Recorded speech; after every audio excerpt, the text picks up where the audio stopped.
Përshëndetje të nderuar shikuesët e Top Sotme, për momentin po udhëtojmë për Mavrov, ku raportuar se një avion është aksidentuar dhe ka rënë në liçenin e Mavrovës. Vlen të theksohet që qytetarët na kanë dërguar edhe pamje, këto janë mbetjet e avionit. Sipas informatave të para, avioni ka qenë avion sportiv dhe nuk ka qenë avion me pasagjer. Vlen të theksohet që në bord ka pasur vetëm 2 persona dhe fatmirësisht të dy janë mirë dhe po transferohen në spital që t'ju jepet ndihma mjekësore. Domethënë nuk bëhet fjalë për avion me pasagjer, bëhet fjalë për avion sportiv. Të dy persona sipas informatave të para janë nga Kosova dhe të dy po transferohen në spital për t'ju dhënë ndihma mjekësore.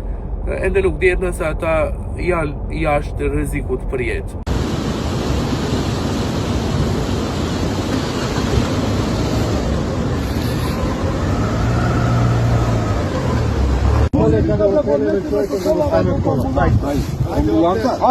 Hajde,